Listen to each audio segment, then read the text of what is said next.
공평한 미래가 오겠나 싶긴 하거든요. 저희는 기억을 잃으면 본인이 누군지 모르잖아요. 맞습니다. 누리는 미래조차도 많이 다를 것 같은데 기억이라고 다를까 싶은 거예요. 네, 그래서 복제 인간과 인간은 차이가 없냐? 없대요, 정말. 생물학적으로는. 예. 그러면 인간은 복제 인간과 어떤 부분에 차별화가 될 수 있냐? 이제 이 고민을 되게 많이 했어요. 되게 예민한 분이라면 찾아내시는 분도 있을 것 같아요. 이거를 피디님이 의도하셨다면 대단한 소름 돋았어요.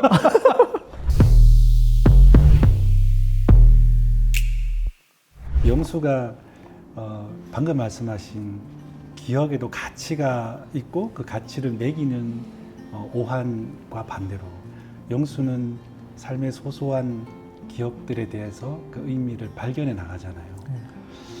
근데 그 마지막 장면에 또 스포일러가 될 수도 있긴 한데 팔고 싶지 않은 기억이 생겼어요라는 그 말이 참 예쁘게 저는 느껴지더라고요. 뭐 또 한 가지 말씀드리면 저는 여기 주인공 전체 이야기를 끌어가는 사람이 4사람인데 그렇죠. 기억도 주인공이 아닐까 5번째 주인공이 기억이 아닐까라는 네네네. 생각도 했거든요. 작가님이 생각하시는 기억이라는 것이 우리의 삶에 어떤 의미를 가지는 걸까 궁금했습니다. 처음에 이 이야기를 쓸 때는 기억에 대한 이야기가 될 거라는 생각을 못했어요. 왜냐면 일단은 그냥 제 자신이 급급했고 네. 그래서 뭐 빨리 어디서 복제인간 데리고 와서 같이 놀아야 될 것 같다라는 생각을 했었기 때문에 네.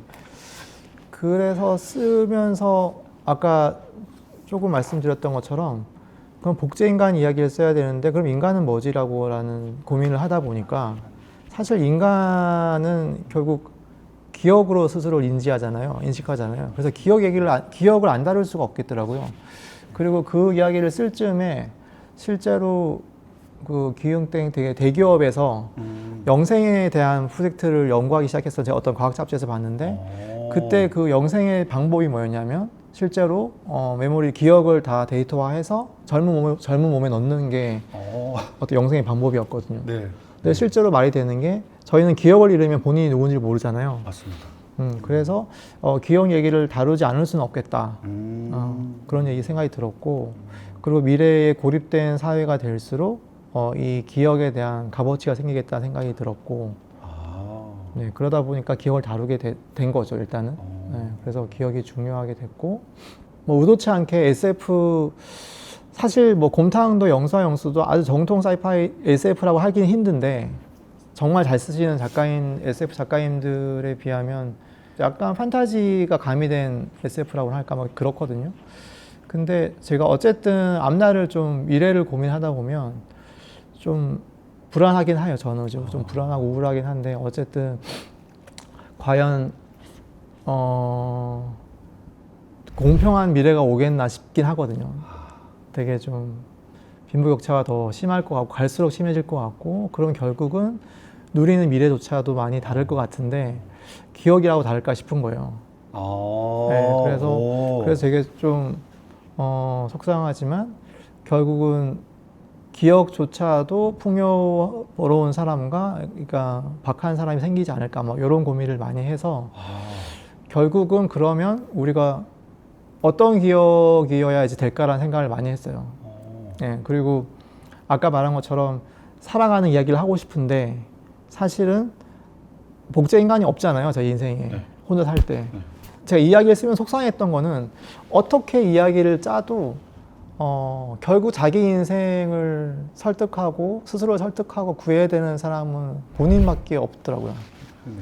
네, 그게 좀 절망스럽긴 했어요. 뭐 방법이 없나? 그래서 아까 말씀하신 것처럼 팔 수 없는 기억이 뭐여야 될까라는 답은 좀 빨리 얻긴 했어요. 그게 좀 속상하긴 했지만 그럼 팔 수 없는 기억은 그거밖에 없겠다. 그게 뭔지까지 얘기하면 너무 네, 책을 또 구매하셔야 되니까 그래서 그 얘기까지는 못 드리겠지만 그래서 팔 수 없는 기억 그러니까 그게 제가 그 표현을 쓴 이유는 비싼 기억 이런 워딩이 아니라 팔 수 없는 기억이 생긴 거죠. 네, 그 기억은 그런 유의 기억이 될 것 같다는 생각이 들었고 대신에 그러면 우리가 가져서 삶을 지탱하는 기억들은 뭘까라는 생각을 했을 때는 실제 주인공 영수도 보면 처음에는 되게 인생을 좀 거대하게 생각하고 있어요. 그러니까 인생을 어떤 큰 덩어리로 생각하고 있죠. 이를테면 우리가 어떤 큰 성공을 이루면 다음 스텝이 있는 것처럼 생각하고 이렇게 뭔가 뭉쳐서 생각한단 말이죠, 인생을. 근데 영수가 그게 아니라 점점 자기 방에 음악 같은 이제 제로 영수가 들어오면서 그래서 소소한 것들의 맞아요, 그 맞아요. 기억들에 대해서 네. 가치를 판단하게 되고 느끼게 되고 결국 제가 생각한 것도 제가 실제로 그렇다는 걸 많이 느끼거든요. 뭐냐면 저도 되게 열심히 살고 최선을 다해 살고 있긴 해요. 그래서 그런 거에 대한 부끄러움 없는데 자칫 많은 분들이 너무 열심히 살고 최선을 다해 살면은 그 결과가 어떤 성공일 거라는 생각하는 게 좀 저는 우려스럽긴 하거든요. 사실 최선을 다해야 후회 없는 건 맞고 그랬을 때 얻을 수 있는 성취는 끝난다라는 거지 그게 꼭 큰 성공은 아닌데 그렇죠. 거기에 이제 의미를 두기 시작하면 사실 사회가 그렇게 의미를 두고 있잖아요. 맞습니다. 그렇게 되면 너무 빡빡해지니까 인생이 그랬을 때 결국 그럼 우리가 지금 이 사회도 보면은 근무하는 기억도 없잖아요. 맞아요. 회사를 가긴 하는데 일하는 기억 없는 이런 다닌단 말이에요. 똑같은 것 같은데. 네, 그럼 계속 망각이 반복되고 있는데 저는 그런 생각을 왜 했냐면 지금 미디어가 되게 많아지면서 사람들이 타인의 일상이 이제 쇼로 많이 나오잖아요. 네. 근데 저도 많이 보기 때문에 너무 재밌고 좋은데 계속 자기의 일상에서 만족을 못 느끼고 타인의 일상을 보는 거에서 그 어떤 도파민을 받기 시작하면 맞아요. 그거야말로 저는 망각일 것 같아요. 아, 그게 기억의 망각인 것 같아서 결론적으로 우리가 크게 도파민이 어디 있겠어요. 사실 뭐 매일 똑같은 인생인데 그래도 어쨌든 찾아야 돼요. 그러니까 맞아요. 너무 속상하게도 그냥 이루어지는 건 잘 없고 애써야 되거든요.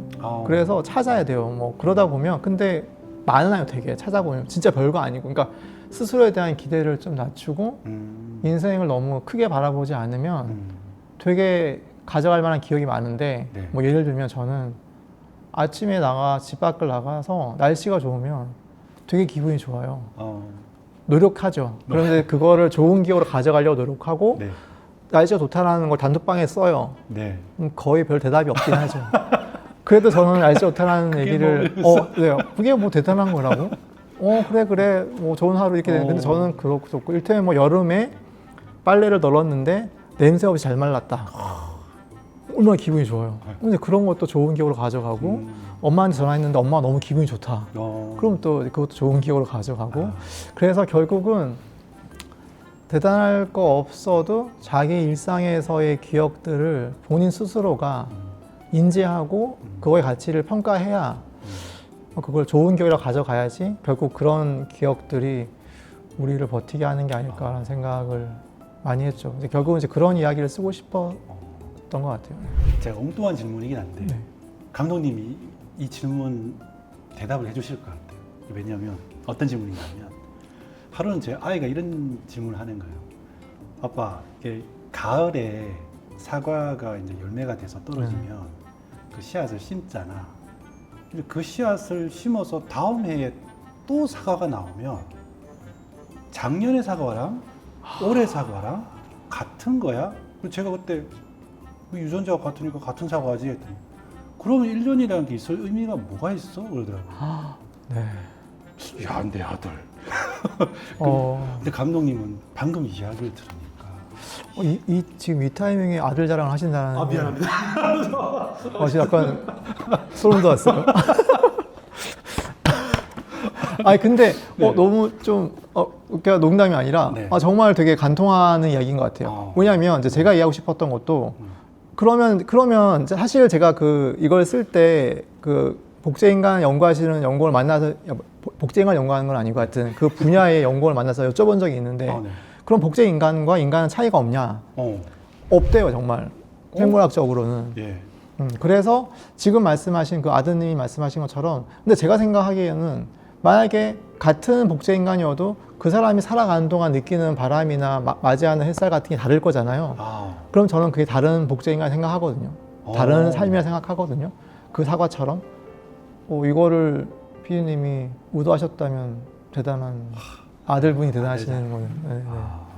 그렇다 저도 그 생각합니다. 네. 감독님 이야기 꼭 전해주겠습니다. 네, 이걸 보겠죠. 편집 안 나가면. 자, 다음 질문인데요. 네. 제가 중간에 빠뜨린 질문이 없나 한번 살펴보고요. 아, 있습니다. 이거 있습니다. 그 앞에 네. 서두에서도 잠깐 밝히긴 하셨는데요. 이 소설에는 쉼표로만 된 문장들이 중간중간 굉장히 네네네네. 많습니다. 만약에 영화였다면 뭐 그 인물이 고민하는 모습이라든가 이런 걸 떠올릴 수도 있는데 소설 속에서는 오로지 그 쉼표만 있고 구체적인 묘사가 없습니다. 네네. 이 쉼표를 찍을 때 어떤 의도 또는 어떤 생각을 하셨는지 궁금해요. 먼저 이제 독자분들한테 말씀드리고 싶은 거는 이 쉼표에 대해서 저와 그 아르떼의 편집자분과 되게 진지하게 여러 번 의견을 주고받았다는 걸 꼭 밝히고 싶습니다. 왜냐하면 제가 처음 쓴 초고 원고에는 쉼표가 훨씬 많았어요. 지금보다요? 네네. 그거를 아르떼 편집자님이 네. 대폭 축소한 게 어떻겠냐. 그래서 그 의견을 받아들이고 많은 쉼표를 마침표로 바꿔서 제가 다시 읽어봤습니다. 그리고 이렇게까지 마침표가 많으면 안 되겠는데 다시 또 그 중에 일부를 그러니까 많이 바꾼 거의 일부를 다시 쉼표로 바꾸고 그걸 보냈는데 편집자님이 본인도 쉼표에 동화가 되면서 다시 그 부분 일부분을 또 쉼표로 바꾸고 이 과정을 한 서너 번 거쳤습니다. 그래서 이게 섣부르게 탄생한 쉼표가 아니다라는 점을 네. 먼저 밝히고 일단 아마 제가 어쨌든 영상적 일로 이 창작이라는 거를 접했기 때문에 저한테는 그 편집에 대한 호흡이 좀 있긴 합니다. 같은 감독들은 이거를 이 장면을 이 컷을 어느 정도까지 홀딩할 거냐에 대한 고민을 할 수밖에 없거든요. 근데 그러다 보면 이 리듬과 호흡감을 되게 중시 여기는데 연출에서는 그걸 제가 글 쓸 때도 습관이 생기는 것 같아요. 그런 식으로. 그래서 이 장면은 길게 보여줘야겠다는 문장을 많이 쓰고 예를 들면 이건 빨리빨리 넘어가야 되는 호흡이다. 그럼 짧게 쓰고 이렇게 해서 이야기의 리듬감을 만드는데 이 이야기 같은 경우는 일단 좀 무거운 주제라는 것에 대한 부담감이 있었고 그리고 영수 또 기특, 우환도 이야기의 분량에 비해서 좀 감정이 많다고 해야 될까? 그런 캐릭터여가지고 어떻게 효율적으로 리듬감을 살리면서 아까 정확히 표현하신 것처럼 배우였으면 연기로 보여줬을 그 모먼트, 그 상황을 어떻게든 표현해 보고자 일단 쉼표를 쓰기도 했고 그리고 실제로 좀 편하게 읽었으면 싶은 마음에 약간 들려주듯이 하려면 만약에 제가 실제로 피디님께 말씀을 전하면은 이만큼은 한 번에 얘기할 것 같은데 책은 다 마침표를 찍어야 되잖아요. 그럼 이야기가 좀 끊기는 느낌이 드니까 말하듯이 중간중간에 자를 때만 쉼표를 넣고 전체 문장을 이만큼 한 번에 소화할 수 있게 이제 그런 식의 쉼표의 작용도 있었고 그리고 실제 영수 캐릭터가 많이 좀 머뭇거리는 캐릭터긴 하거든요. 그래서 걔한테 좀 쉼표가 많고 좀 그렇게 됐습니다.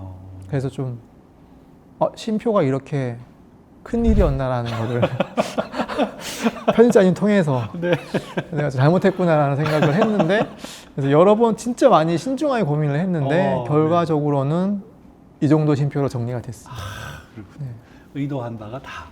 네, 나름대로 정말 허투루 찍은 쉼표는 없었고요. 정말 다. 편집자님 이야기가 나와서 이제 좀 추가적인 질문이긴 한데 저희가 미리 좀 만나서 이야기를 나누다가 에피소드를 하나 들은 게 있어요. 그래요? 저도 책을 이제 한 번 읽고 두 번 읽고 하는데도 불구하고 안 보이는 문장들이 있더라고요. 이 책의 제일 마지막 문장이 대화를 했다라고 저는 이해를 했어요. 근데 그 나중에 팀장님께서 대화가 됐다라고 했다고 하더라고요. 근데 이 문장을 넣을까 뺄까 많이 고민하다고 고민했습니다. 이게 스포일러가 되지 않으면 왜 그런지 그 배경을 좀 설명해 주시면 좋겠습니다. 네, 그 문장 때문에 좀 조미료를 가미하면 진짜 며칠 못 잔 것 같긴 해요. 이 한 문장 때문에? 그거를 뺄까 넣을까 때문에. 그러니까 약간 영화로 치면 시나리오 쓸 때부터 찍게 되는 컷이 있는 것처럼 확정된 컷이 있어요. 이건 무조건 이거 찍기 위해서 쓴다라는 마음으로 시나리오를 쓴단 말이에요. 네. 근데 책을 쓸 때도 나 이 문장을 쓰려고 쓴다라는 게 있는데 그게 대화가 됐다긴 했어요. 와. 왜냐하면 저는 이 이야기가 제가 너무 소름 돋는 게 제가 그 아르떼 마케팅 팀이랑 논의한 적이 없는데 이 책의 뒷면에 저 말이 있잖아요. 내가 들어줄 수 있어. 네 이야기가 끝날 때까지. 아무리 긴 이야기여도 재밌는 이야기가 아니어도 네 이야기라면 내가 들어줄게. 혼잣말이 될 일 없게. 네.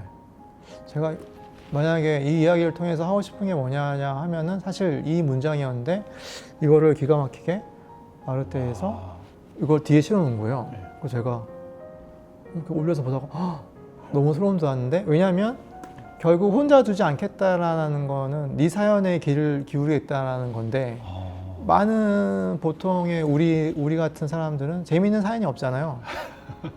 근데도 듣겠다라는 게 혼자 두지 않겠다라는 의지이기 때문에 그래서 그게 되게 중요했고 그래서 이 이야기는 혼잣말이 대화가 되는 얘기를 하겠다고 생각했기 때문에 시작은 영수의 혼잣말로 시작하고 마지막은 영수의 대화로 끝난단 말이죠. 영수가 그러니까 그 갭 때문에 제가 좀 고민을 했는데 사실 마지막 장면을 정확히 이해하실지 잘 모르겠어요. 왜냐하면 그 대화가 됐다라는 대화의 주고받음이 훨씬 이전에 이루어진 거에 대한 답이기 때문에 이해를 못했습니다. 네. 지금 그럴 수 있습니다. 하지 말기. 아니요. 근데 저도 그래서 고민을 많이 했어요. 네. 그럴 수 있기 때문에 이 장면이 마지막에 가는 게 맞냐라는 고민을 엄청 많이 했어요. 네. 왜냐하면 영수가 말하는 저 질문에 대한 답은 영화로 치면 한 20분 전에, 한 15분 정도 전에 엄청난 하이라이트와 에너지 과잉 상태에서 나온 말이기 때문에 독자들이 캐치하기 힘들거든요. 왜냐하면 그때는 이미 그 분위기에 너무 압도되어 있을 잘 읽었다면, 잘 따라왔다면, 네, 분위기에 압도되어 있을 거기 때문에 그 대화 내용까지 캐치하기 힘들고 지금 갑자기 영수가 바닷길을 달리다가 거기에 대한 대답을 한다고 생각하기 힘들어요. 네, 그래서 사실은 저걸 통으로 빼야 되나 고민을 엄청 많이 했고 이게 좀 무리순가라는 생각도 했는데 저는 지금 소설이 훨씬 더 쉬워지고 있고 저는 그게 추세라면 맞다고 생각하거든요. 네. 그런 시대가 왔다면. 근데 저는 여전히 소설이 가지는 문장이 가지는 힘이 그 모호함을 담았다가 달리 해석할 수 있는 게 문장의 힘이라 생각하기 때문에 결국은 이제 대화가 됐다로 끝나야 된다고 생각했고 그래서 애초에 이거를 바꿀 생각은 없었는데 왜 저 문장을 뺄까 말까를 고민을 했냐면 사실 저 문장이 없어도 그 대화를 했기 때문에 대화가 된 상황으로 끝나잖아요. 네. 그래서 부연이 될까봐 이 이야기를 관통하는 한마디였지만 부연이 되는 사족이 되는 걸 제가 정말 또 못 참기 때문에 며칠을 정말 고민했고 여러 번 편집자님께 여쭤봤는데 편집자님이 넣는 걸로 판단을 해주셔가지고 원래 저는 그것 때문에 썼으니까 네. 저 문장 때문에 썼으니까 그래서 네, 엄청 고민했죠. 요즘 영화를 보고 나면 그 시청자들이 나중에 거기에 대한 해석을 덧붙이는 게 참 많잖아요. 저 이 소설도 꼭 그럴 것 같습니다. 읽고 난 다음에 많은 이제 독자들이 뭐 이건 이렇게 해석해고 저렇게 해석해주고 막 그런 붐이 좀 일어났으면 좋겠다는 생각도 들었어요. 네, 제발 그랬으면 좋겠네요.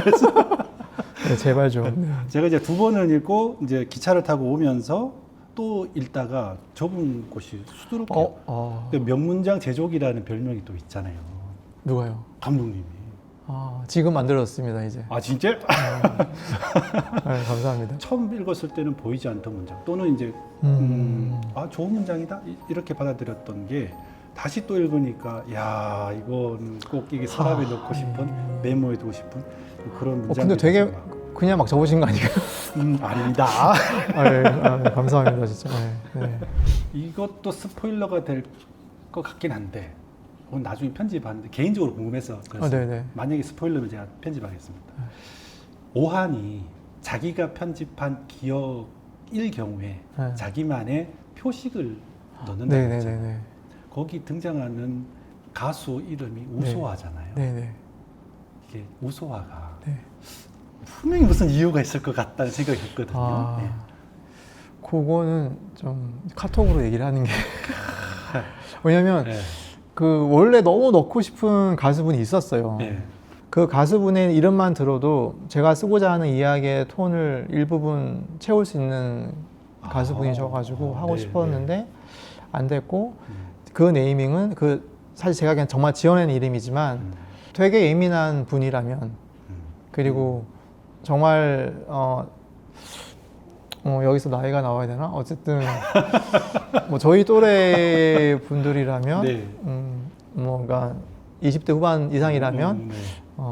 알 수 있지 않을까? 노래를 가요를 좋아하시는 분들이라면 네. 그래서 좀 그 느낌이 너무 나면은 또 이제 불편하실 것 같아서 그 몇 번 바꿨어요 그 이름도 네. 처음에는 누가 와도 그 이름이 떠올릴 수 있게 했다가 네. 그것도 부담드릴 것 같아서 떠올릴 수는 없지만 어떻게 다시 그 이름을 얘기하면은 누군가는 좀 비슷하네라는 느낌이 들 수 있게 최대한 이제 피해가 안 가면서도 그 이름이 주는 느낌을 최대한 찾으려고 하다 보니까 우소화가 됐어요. 이것도 독자님들의 추리와 네, 댓글을 아마 맡기는 걸로. 찾아내시는 분도 있을 것 같아요. 이거를 아마 좀 찾으면 좋겠네요. 뭐 경품이라도 하나 해야 경품 될까요? 뭐. 자, 다음 질문 넘어가겠습니다. 네.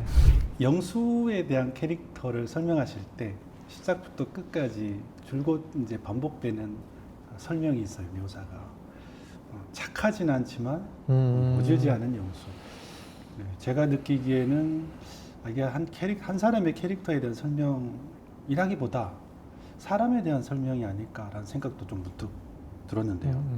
왜냐하면 모질지 않았기 때문에 죽지도 못했고, 그렇죠. 모질지 않았기 때문에 살인도 못했고, 네. 하여튼 뭐 그런 네, 참 모순적인 성격이면서도 좀 이제 그래서 그 표현을 줄곧 이렇게 사용하신 의미가 뭘까 궁금했습니다.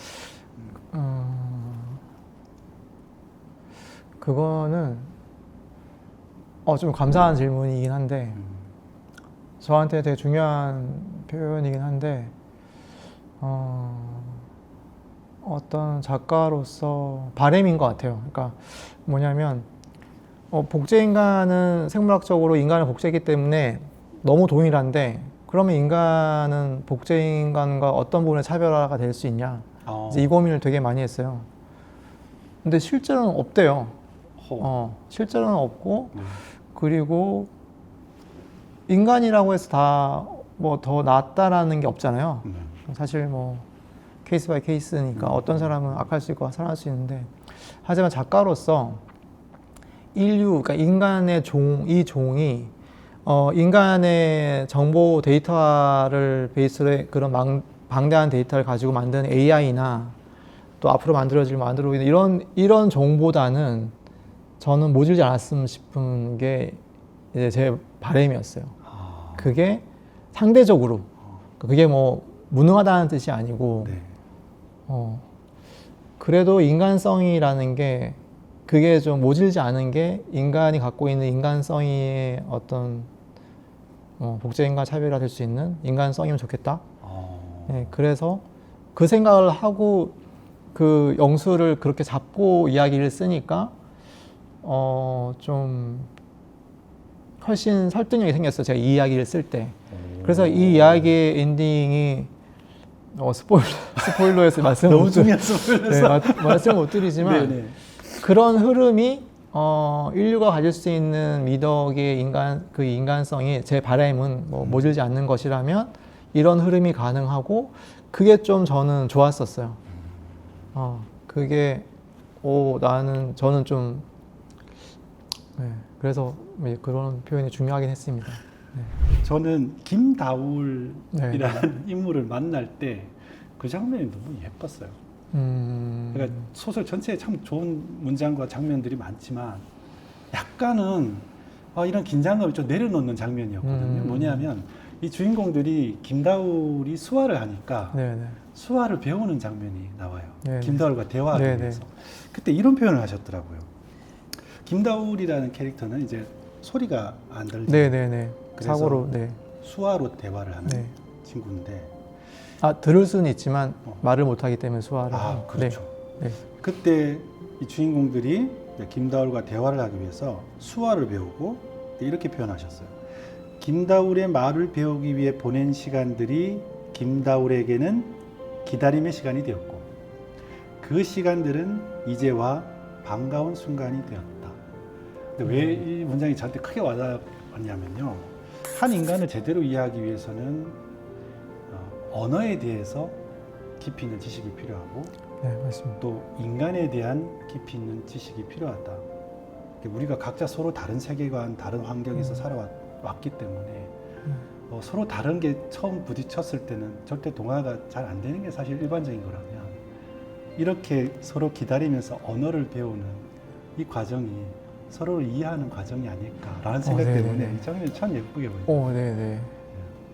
네, 맞습니다. 그런 거 지금 저도 되게 감사한 게 저도 이제 이해받는 순간이기 때문에 이제 PD님 말씀에 그러니까 어쨌든 이제 고립되지 않으려면 소통해야 되고 연대해야 되는데 그러려면은 기본은 타인의 언어를 배우는 거잖아요. 맞아요.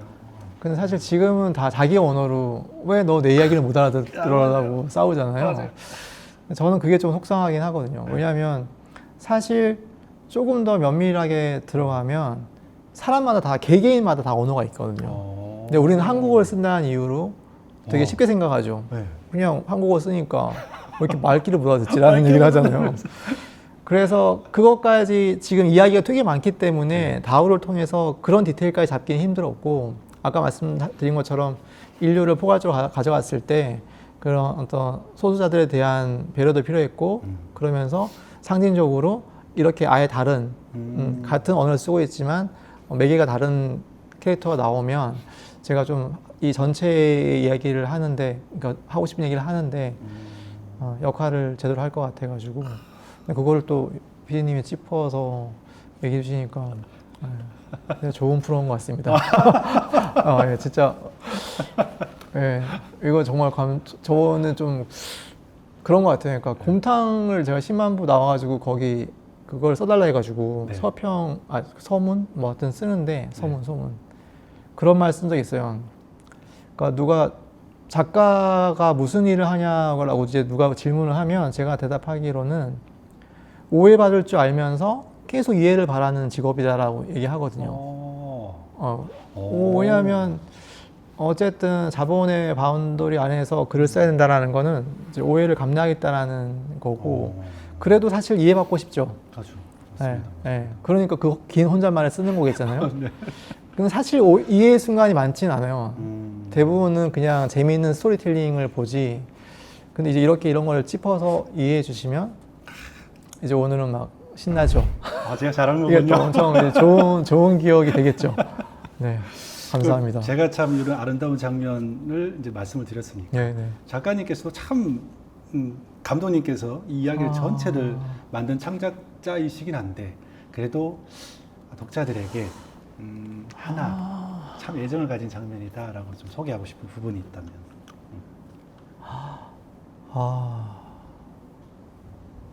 글쎄요. 어떤 게 있을까요? 우와, 뭐가 있을까? 너무 많아서 또 선택하기 힘드신 거 아니에요? 아니, 사실 그냥 많다. 뭐 그죠, 많을 수도 있죠. 많을 수도 있는데 저는 그냥 개인적으로 어떤 캐릭터가 나오는 영상이 아니라 그냥 바람에 흔들리는 나무가 제일 좋은 것 같아요. 네. 와. 그냥 만약에 이거가 너무 순조롭게 어떤 진행이 있어서 영상화할 수 있는 기회가 온다면 네. 바람에 흔들리는 나무를 찾느라 고생하지 않을까 라는 생각을 되게 많이 해요.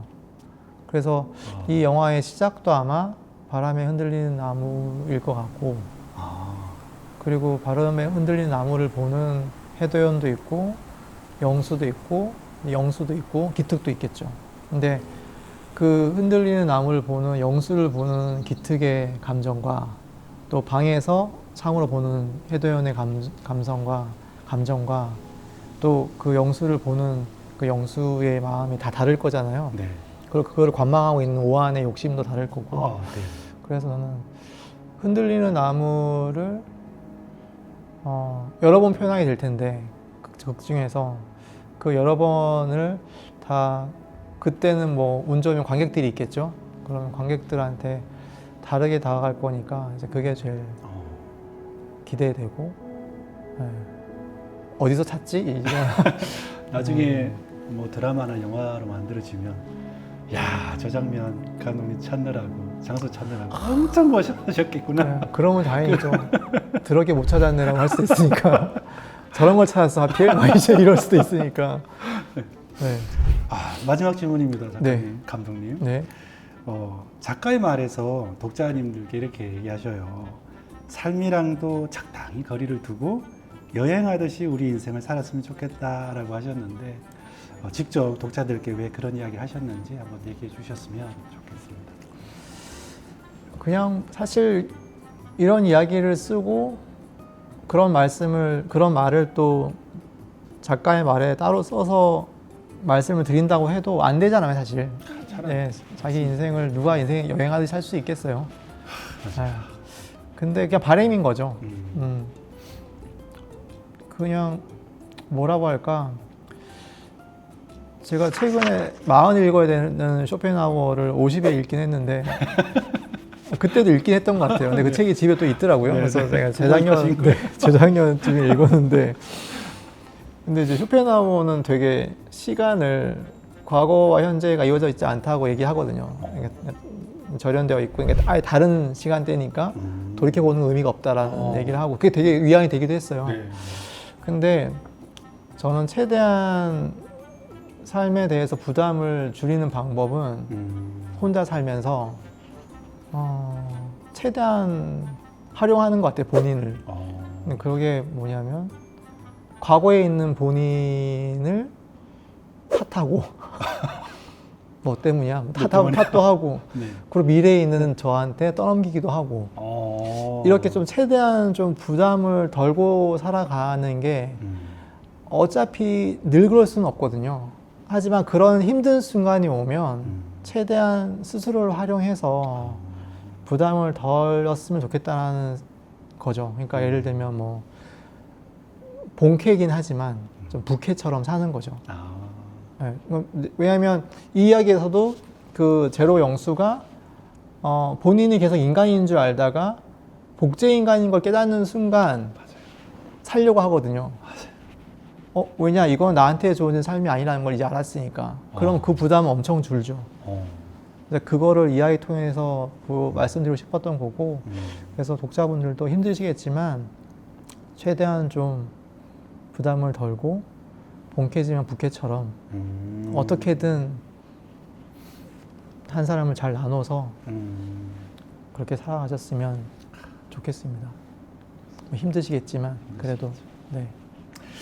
마무리할 시간입니다. 저는 오늘 작가님이랑 이야기를 하면서 그 감독님께서는 기억하실지 잘 모르겠습니다. 좀 오래전에 인터뷰 내용인데요.